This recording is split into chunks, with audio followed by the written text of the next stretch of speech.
BFM Business, la librairie de l'écho. Emmanuel Le Chypre. Bienvenue dans la librairie de l'écho, l'émission de BFM Business qui vous offre chaque semaine le meilleur de la littérature économique. Alors évidemment, pas d'émission sur les livres sans auteur. Ils seront nos invités dans la première partie de l'émission. Et puis vous retrouverez nos critiques attitrés, Jean-Marc Daniel, Christian Chavagneux, nos chroniqueurs, Benaouda Abdelhaim et sa moisson d'études glanée dans le monde entier, notre bibliothécaire du jour, Eva Jaco, qui elle nous transportera dans le passé. N'oubliez pas nos réseaux sociaux si vous voulez tout savoir du programme, des rediffusions. Vous avez tout sur notre compte Instagram et puis de plus en plus, on bosse pour ça, je vous préviens, sur les comptes Facebook, les comptes Twitter et puis bientôt sur YouTube. Vous verrez, on va vous faire une offre sur le digital à la hauteur de ce que vous trouvez dans l'émission en entier, bien sûr. Et donc, on démarre tout de suite avec nos auteurs.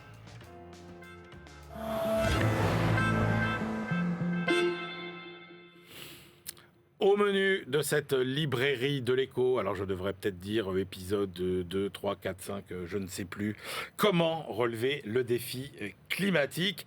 Mais là, vous allez voir, on a peut-être les deux meilleurs livres de cette rentrée sur le sujet. 2 livres sans concession, sur les constats, limpides sur les analyses, lucides face aux contradictions à surmonter et surtout riches de propositions. Bref, les 2 livres qu'il faut lire absolument cet automne pour enfin avoir l'impression d'avancer sur le long chemin de la transition écologique. Christian Depertuis, bonjour. Bonjour.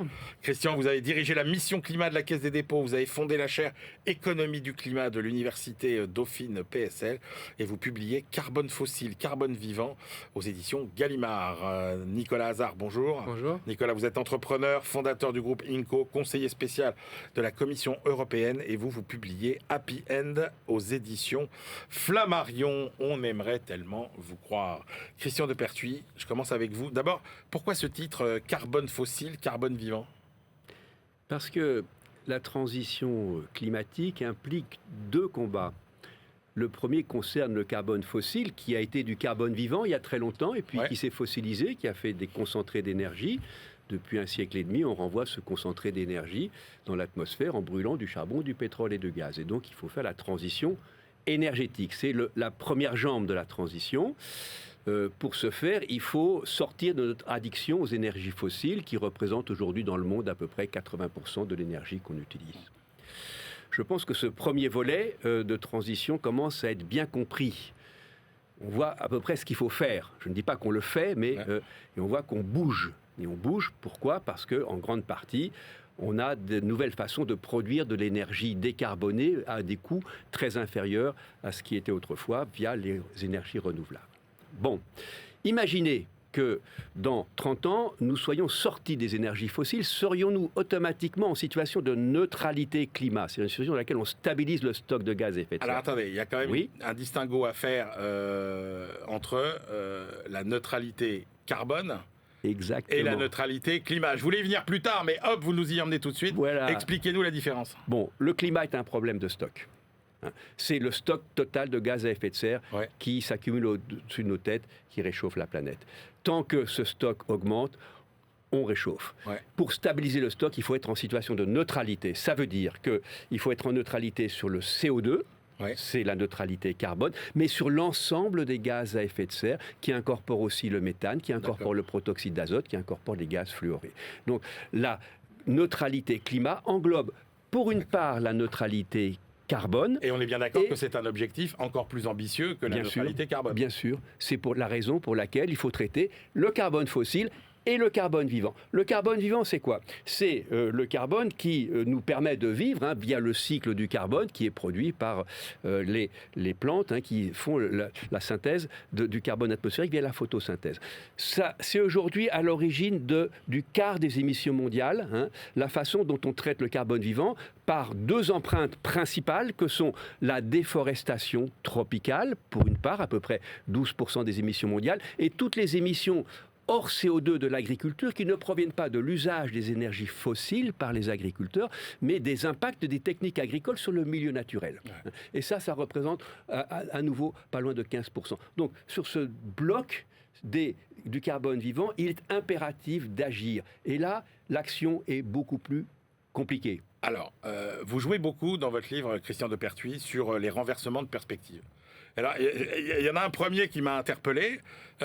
Vous dites, mais en fait, l'activisme climatique, il est le plus vivace dans les pays qui pourtant semblent déjà avoir plusieurs longueurs d'avance dans la lutte contre le réchauffement climatique. Alors naturellement, on peut se dire, bah oui, c'est normal, c'est parce qu'il y a des activistes qu'on s'est bougé. Mais vous dites non, c'est le contraire. C'est parce que on est dans des pays où on a déjà commencé à faire bouger les choses qu'il y a des activistes. Oui, absolument. Bah, si vous voulez, prenons le cas le plus connu, Greta Thunberg. Greta Thunberg fait la grève de la faim devant le Parlement suédois au nom de l'inaction climatique. Est-ce que vous connaissez un Parlement au monde qui a fait autant contre le réchauffement climatique que le Parlement suédois? Moi, j'en connais pas, si vous voulez. C'est très révélateur du fait que l'activisme climatique est important. Et il génère des contradictions dans notre société. Il prend des formes parfois un peu choquante, hein. Moi ça me choque un peu là, lorsqu'on balance de la soupe sur des toiles, mais il est le reflet du fait que la question climatique est maintenant dans le débat politique, dans les débats sociaux et génère des contradictions. Il va en générer de plus en plus parce que la transition énergétique, il faut faire une transition qu'on n'a jamais faite. Il faut passer d'un modèle de transition où on ajoute des sources d'énergie à un modèle de transition où on enlève des sources d'énergie, les sources d'énergie fossiles. Ça, c'est quelque chose que nos sociétés ne savent pas faire. Il faut à la fois ajouter du capital et enlever du capital. Alors, justement, vous dites aussi qu'il faut que les économistes changent de logiciel. Et la première révision urgente à effectuer, c'est celle qui consiste là encore, à renverser l'approche, puisque quand même l'obsession des économistes pendant des années, ça a été de gérer la rareté pour obtenir finalement la meilleure allocation possible des ressources rares. Alors que vous dites la réalité, c'est qu'aujourd'hui, la difficulté, c'est au contraire de gérer l'abondance qui nous a amenés dans la situation dans laquelle nous sommes. Absolument, le métier d'économiste est en train de changer complètement. Sur le carbone fossile, c'est très clair. Moi, j'ai appris à enseigner à comment est-ce qu'on repousse les risques de rareté. Hein, ça commence avec les risques sur le charbon, puis le pétrole, avec le prêcheur pétrolier. Aujourd'hui, ce qu'on nous demande, c'est des solutions pour recréer de la rareté sur 3 produits que sont le charbon, le pétrole et le gaz. Donc, il faut retrouver les bonnes façons de recréer de la rareté. Sur le carbone vivant, c'est plus compliqué. Parce qu'il s'agit de recréer de l'abondance sur le vivant. Il faut recréer de l'abondance dans la biodiversité, soit dans les systèmes agricoles, soit dans les systèmes forestiers, soit sur l'océan qui reste encore le grand angle mort des politiques climatiques. Et ça, se recréer de l'abondance sur le vivant, c'est aussi une nouvelle perspective pour les économistes qu'on a beaucoup de mal à aborder parce qu'on a peu travaillé ces questions-là. Donc vous voyez, on change complètement de logiciel. Carbone fossile, comment est-ce qu'on peut recréer de la rareté pour enlever du capital qui est lié à l'usage des énergies fossiles?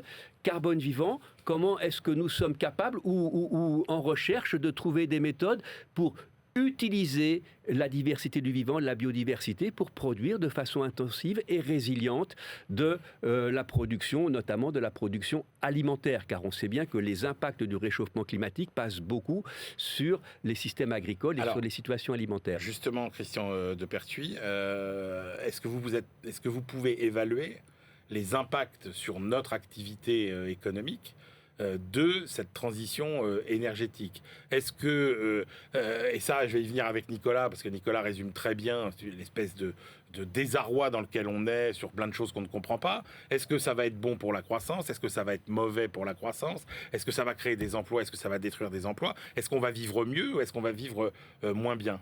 Alors, d'abord, évidemment, on fait tout ça pour vivre mieux, ou plus exactement, pour vivre de façon résiliente par rapport aux impacts du réchauffement climatique. L'impact sur la croissance, moi je dis la chose suivante.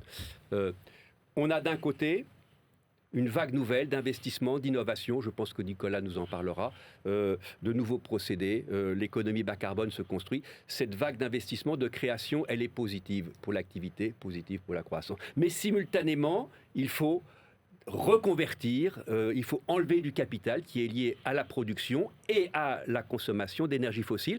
Toute cette reconversion, ça a un coût élevé et c'est ça le vrai coût de la transition énergétique. C'est pas l'investissement, c'est le désinvestissement de tous les actifs économiques qui sont liés aux fossiles. Alors, l'impact net sur la croissance dépend beaucoup de la structure économique initiale. Lorsque vous allez faire la transition bas carbone dans des pays au sud du Sahara où vous n'avez que très peu d'actifs qui sont immobilisés pour les fossiles, c'est très positif pour la croissance et pour le bien-être. Il faut y aller, il faut l'accélérer. Lorsque vous êtes dans des pays comme le G17 que j'ai créé pour les besoins du livre, que les G17, c'est les 17 pays les plus producteurs et exportateurs d'énergie fossile. Là, évidemment, le coût de la transition est terrible. Ça va ralentir, voire arrêter momentanément la croissance. En Europe, on est dans une situation intermédiaire. Donc l'effet net sur la croissance va dépendre complètement de l'habileté avec laquelle nous saurons opérer cette transition, ces transferts d'actifs économiques depuis l'économie fossilisée vers l'économie bas carbone. J'ajoute un point. Pour nous autres économistes, ce qui me paraît le plus important, c'est que de plus en plus, l'objectif de l'économie, c'est pas la croissance ou la décroissance. L'objectif, c'est la résilience. C'est la résilience par rapport aux impacts du réchauffement climatique et à tous les autres problèmes écologiques, notamment la perte de la biodiversité. Christian de Pertuis, toute la partie, ce que vous avez appelé la première partie sur le carbone fossile, c'est-à-dire consommer moins d'énergie fossile, c'est assez clair. Mais la deuxième partie, vous êtes très affirmatif sur l'avenir de l'agroécologie. Et là, j'ai du mal à vous suivre parce que vous dites l'agroécologie, on sort des schémas productivistes. Et en même temps, on garantit notre souveraineté et notre sécurité alimentaire. Moi, j'ai du mal à comprendre comment, en étant moins productif qu'aujourd'hui, on peut garantir notre sécurité alimentaire. Je n'ai pas dit qu'on allait être moins productif. J'ai dit qu'on va être écologiquement intensif. C'est assez différent. C'est-à-dire que les méthodes d'intensification de l'agriculture doivent changer. Le schéma dit productiviste, on peut dire le schéma extractiviste avec lequel on a développé les systèmes agricoles de façon très poussée en Amérique du Nord et en Europe. Et on a essayé un peu de transposer ça dans les pays en voie de développement via la révolution verte. Et basé sur des méthodes qui sont inspirées du monde industriel. Spécialisation, monoculture, chimisation, mécanisation et surtout sélection génétique basée sur le haut rendement. Ces méthodes ne résistent pas au temps déjà, puisqu'on a des phénomènes de saturation, elles ne résistent pas aux impacts du réchauffement climatique, car elles ne sont pas résilientes. Dernier point, Christian, vous êtes très optimiste sur la capacité des démocraties à résoudre ces problèmes. Moi, ce que je constate, c'est qu'il y a un triangle d'incompatibilité entre liberté, donc démocratie, égalité et écologie. C'est impossible d'avoir les trois en même temps. Et vous le dites à un moment, vous dites que les régimes autoritaires, ils ont un avantage aujourd'hui. Mais à terme, alors là vous citez Amartya Sen, vous dites la démocratie a un avantage. Moi je ne vois pas l'avantage de la démocratie aujourd'hui. Si vous voulez de la liberté et de l'écologie, vous ne pouvez pas avoir de l'égalité. L'écologie crée massivement des injustices. Non, l'écologie crée des injustices lorsqu'on la traite avec les mauvaises méthodes. Lorsqu'on traite l'écologie avec les bonnes méthodes, et je pense que vous nous en parlerez dans un instant, on peut justement concilier le bien collectif, l'équité, avec l'accélération de la transition. Et d'un point de vue strictement économique sur la transition énergétique, l'instrument le plus efficace pour ça, c'est la tarification carbone redistribuée. Bon, ça c'est point. Le deuxième point que je voulais dire, c'est que les systèmes autoritaires, voire les systèmes dictatoriaux, ont parfois des résultats apparents rapides. Mais c'est une apparence. D'accord. Et c'est pas durable. Okay. Et très souvent, et par contre, il n'y a pas de filet de sécurité, de corde de rappel. Donc les plus grands drames écologiques du XXe siècle ont tous été faits par des régimes autoritaires ou dictatoriaux. Nicolas Hazard. Alors vous n'y allez pas avec le dos de la cuillère, votre constat de départ est sans appel. La transition écologique, pour le moment, nous n'avons encore rien fait. J'aimerais bien que vous nous citiez les quelques chiffres que vous mettez en exergue dans votre livre sur les investissements verts, etc. Oui, exactement. Alors, en gros, pour moi, la transition écologique, elle n'a pas vraiment commencé. Pourtant, on a les outils. Alors, certes, on sent qu'il y a un mouvement. On voit aujourd'hui, quand on regarde les chiffres, 7% de l'agriculture est en agriculture biologique. Ouais. On a 13% de notre énergie qui est en énergie renouvelable. On a seulement 10% des investissements qui sont faits globalement, qui sont faits dans des énergies vertes. Et surtout, et c'est peut-être le pire chiffre, il n'y a que 7% de notre économie qui est circulaire aujourd'hui, en 2022. Alors qu'il y a encore quelques années, en 2018, elle était de 9%. Donc on est C'est-à-dire que même l'économie était plus circulaire. C'est-à-dire qu'on recyclait plus les choses. Et aujourd'hui, on met sur le marché de plus en plus de produits aussi. Et on voit que la circularité ne suit pas. Et donc, c'est pour ça que ça n'a pas encore vraiment commencé pour moi. Ce que vous montrez, c'est qu'en fait, et ça rejoint un peu ce que disait Christian sur les pays où finalement il y a une espèce de tension parce que ça bouge. En fait, dès l'instant où il faut s'attaquer au profit des entreprises ou au pouvoir d'achat des ménages, c'est impossible de faire bouger quoi que ce soit. Exactement, on est dans un immobilisme absolu. Moi, ce qui me rend fou, c'est qu'il y a une espèce de débat très stérile entre les véganes, ceux qui mangent de la viande, ceux qui sont en 4x4, tous les totems, ceux qui sont... Voilà. Enfin, c'est des enchaînements de poncifs. Les débats souvent télévisés sont d'une pauvreté absolue. Et on oppose les uns contre les autres, alors même qu'il y a plus de 80% des Français aujourd'hui qui se disent concernés par l'écologie. Il y a plus des 2/3 qui disent qu'il faut changer notre modèle en profondeur. Mais le problème, et c'est le point aussi sur la redistribution qui est important, c'est qu'on a toujours l'impression qu'on demande les efforts aux mêmes et à soi-même et pas aux autres. Et donc, la question de l'équité par rapport à l'effort écologique, elle est centrale. Le jour où on arrivera à démontrer que tout le monde y gagne et tout le monde fait un effort, à ce moment-là, on arrivera à faire bouger les lignes, notamment les grands totems que sont... Est-ce que c'est pas une fable qu'on nous raconte que tout le monde peut être gagnant à la transition écologique ? Tout le monde peut être gagnant. En tout cas, le but de la transition écologique, c'est qu'on soit, in fine, gagnant collectivement. Après, c'est comme pour la décroissance. Moi, je pense qu'effectivement, si on fait de la décroissance totale, si on se dit on va faire de la décroissance d'ici 20 ans, c'est sûr qu'on va baisser nos gaz à effet de serre. Ça, il n'y a absolument aucun souci. C'est mathématique, c'est scientifique. Mais bien évidemment, ce n'est pas ce que souhaite la majorité des gens. Et ce qu'il faudra faire, c'est effectivement investir dans des filières d'avenir, mais aussi désinvestir, et c'est ce que disait Christian de Pertuis, dans d'autres filières. Donc bien évidemment, il y aura une sorte de croissance sélective ou une décroissance sélective.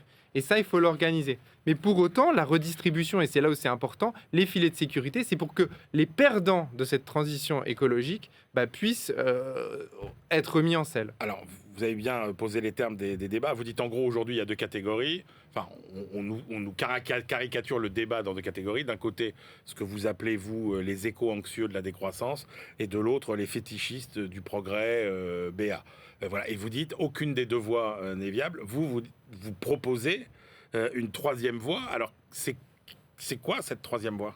Exactement. On a les deux. On a les technophiles, ceux qui pensent qu'une révolution technologique va nous sauver, le nucléaire à fission, etc. Enfin, voilà. Et de l'autre côté, on a ceux qui sont anxieux, et c'est normal, et qui pensent qu'en fait, il faut tout décroître et arrêter le système. Moi, je pense que en fait, ce qu'il faut, c'est plutôt une troisième voie. Et en fait, qu'on entend chez beaucoup d'économistes, et moi je suis étonné par le nombre d'économistes qui finalement proposent ça, que ce soit des plutôt libéraux comme des moins libéraux et des plus je sais pas comment on peut les appeler, progressistes ou autres. Des plus étatistes. Des plus étatistes, les étatistes. Ouais. Interventionnistes. Interventionnistes, voilà. En tout cas, ceux qui sont pour le bien public et qui le mettent très en avant. Et donc on se rend compte que finalement il y a finalement une convergence là-dessus. On sait que la transition écologique, pour qu'elle réussisse, il faut investir plus. On investit aujourd'hui pas assez, et qu'il faudrait mettre, ça c'est dans les différents rapports, Pisani et autres, etc., plus de 35 milliards. Il faut arrêter le gaspillage, bien évidemment, tout ça, et être sur l'optimisation des systèmes. Et puis il faut une révolution fiscale. Et ça c'est très très important. Alors justement, il faut parler de fiscalité. Moi ce qui m'intéresse, c'est le chemin. C'est-à-dire qu'en gros, on dit il faut consommer moins de viande, etc. Mais concrètement, comment on fait ? Et alors effectivement, rentrons dans les solutions. Alors fiscalité. Vous dites il faut une éco-conditionnalité des aides, il faut un taux réduit de TVA, et il faut un ISF carbone. Aujourd'hui, moi, ce qui m'intéresse, je pense que la mesure du PIB, elle est de la croissance, finalement, c'est pas ce qui est le plus intéressant quand on veut calculer l'impact climatique. Aujourd'hui, il faut calculer notre impact climatique, et donc ce qu'on appelle tout ce qui est la comptabilité extra-financière. Donc, au-delà juste de l'argent, c'est quel est l'impact que j'ai sur un investissement, sur la planète, quel est l'impact de telle ou telle entreprise sur la planète, sur l'environnement, de tel produit, etc. Et donc, à partir de là, il faut rentrer dans tous les mécanismes de comptabilité extra-financière. Il y a beaucoup de gens qui s'y mettent. Il y a des outils qui existent pour mesurer ça. Pour moi, je ne comprends pas pourquoi une entreprise qui pollue paye autant d'impôts sur les sociétés qu'une entreprise qui, au contraire, permet d'éviter de la pollution et qui a un bilan carbone positif. En fait, c'est en ça qu'il faudrait, selon moi, rechanger et transformer la fiscalité pour prendre en compte tout ça. Et moi, avoir un taux d'impôt sur les sociétés qui est minoré, comme de la TVA sur certains produits, etc., pour des entreprises qui ont un impact environnemental positif, ça me semble être la voie à adopter. Alors, soyons clairs sur un point, parce qu'on entend souvent la transition écologique, ça va coûter cher, où est-ce qu'on va trouver l'argent ? Vous vous dites, l'argent, il y en a. C'est-à-dire, en gros, il y a un réservoir qu'elle a. Après, il faut trouver les tuyaux pour le brancher sur la transition écologique. Mais ça n'est pas un problème de manque de moyens. Alors, il y a des moyens. Quand on voit l'investissement global, et ce qu'on disait au départ, il n'y a que 10% de notre investissement global dans des entreprises de demain, donc des nouvelles technologies. On investit dans l'intelligence artificielle, dans le numérique, dans des technologies fossiles aussi. Enfin, voilà. Aujourd'hui, il n'y a que 10% qui vont vers l'environnement. Donc à un moment, c'est de se dire, est-ce qu'on ne mettrait pas une éco-conditionnalité sur les dispositifs fiscaux qui existent, notamment de subventions sur la R&D, etc. De dire, si votre produit ne permet pas une amélioration de l'efficacité énergétique et de répondre à la transition écologique, eh ben, elle n'est pas subventionnée. Voilà, c'est le genre de choses qui, moi, me semble être claires. Et encore une fois, c'est comme pour le prix du carbone, il faut fixer un objectif. Les entreprises aujourd'hui, elles sont un peu paumées parce que d'un côté, on leur dit oui, il faut être plus environnementalement positif, mais de l'autre côté, on peut aussi accéder à ces financements si on ne l'est pas. Et donc l'idée, c'est de montrer une trajectoire très claire. Nicolas Hazard, le sous-titre de votre livre, c'est 30 actions pour relever le défi écologique. Et en fait, vous avez 30 propositions qui sont adossées à chaque fois à l'aventure d'une entreprise innovante. Et on comprend quand même, à travers votre propos, que la solution viendra d'en bas, quoi. Exactement. Alors, est-ce que la technologie peut, à elle seule, combler cet écart qu'il y a entre ce qui est écologiquement nécessaire et ce qu'on sent socialement acceptable ? C'est-à-dire qu'est-ce que tout ça peut venir de la technologie ? Ou bien est-ce qu'il faut aussi des grandes politiques macroéconomiques ? Alors vous avez commencé à répondre sur le plan de la fiscalité, mais est-ce qu'il faut d'autres dispositifs ? Bien sûr. Attendre que la technologie nous sauve, pour moi, c'est un leurre, c'est dangereux. Peut-être que ça arrivera, je ne sais pas, mais en tout cas, c'est dangereux de ne compter que là-dessus. Moi, je pense qu'il faut avoir une politique volontariste. Les 30 exemples que je cite dans Happy End, justement, c'est des entreprises et des PME, principalement en France, qui, elles... Ça rend extrêmement confiant. Hein. Bah oui, mais qui ont trouvé les solutions. C'est pour ça que moi, je suis optimiste, finalement, parce que je sais que les solutions, et je les vois au quotidien, elles existent. Moi, j'accompagne ce genre de boîte. Polymaris en Bretagne, par exemple, qui remplace le plastique qu'il y a dans les produits cosmétiques par des bio-organismes qui vont aller chercher en Bretagne, etc. Et les grandes marques, Chanel, Estée Lauder, travaillent avec, parce qu'aujourd'hui, quand on se démaquille, finalement, il y a des microplastiques qui vont dans les océans. Donc ça, c'est un vrai problème.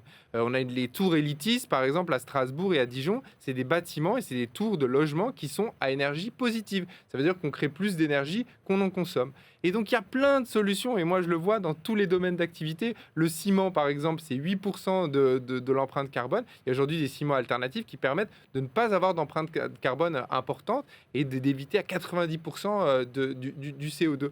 Et donc, si on investissait dans ces boîtes, et moi, je suis allé les rencontrer, des petits entrepreneurs en Vendée, par exemple, pour les ciments Hoffman, personne ne les a accompagnés. Les pouvoirs publics n'ont pas été là. Ils ont dû aller sur Euronext rapidement pour se faire financer, la solidarité des entrepreneurs vendéens, etc. Parce que finalement, on n'a pas mis ça comme priorité. Et c'est ça que je voudrais dire aussi, c'est que les solutions, elles vont venir du terrain, elles vont venir de gens qui inventent dans tous les secteurs d'activité les solutions de demain. Et c'est celles-là qu'il faut accompagner. Les politiques publiques doivent accompagner ces solutions-là. Christian Depertuis, comment on articule justement, on sent bien toutes ces solutions microéconomiques avec les grandes incitations macroéconomiques qui vont faire changer les comportements. Il a un petit peu répondu déjà. Bon, moi, je dirais deux choses. La première, c'est que le mouvement d'investissement dans le bas carbone s'accélère énormément. Il s'accélère énormément, même si effectivement il n'est pas au niveau où ça devrait être, il s'accélère énormément pour des raisons purement économiques. C'est-à-dire qu'aujourd'hui, la façon la moins chère de fabriquer de l'électricité, c'est plus d'utiliser des fossiles, c'est pas d'utiliser du nucléaire, c'est d'utiliser du renouvelable. Bon. Ce qui est rassurant, c'est que vous dites que c'est en fait le seul intérêt qui nous conduit à aller vers les renouvelables. C'est ça qui fait l'accélération, si vous voulez. Et c'est pas pour sauver la planète qu'on a créé cette masse d'investissement, c'est parce qu'il y a un changement. Et pourquoi est-ce qu'il y a ce changement ? Parce qu'on a commencé à investir dans ces technologies-là. Bon, ce qui est intéressant dans ce que vous dites, et moi je sens exactement la même inventivité et la même disponibilité de capital pour créer ces innovations. La question, c'est le passage à l'échelle.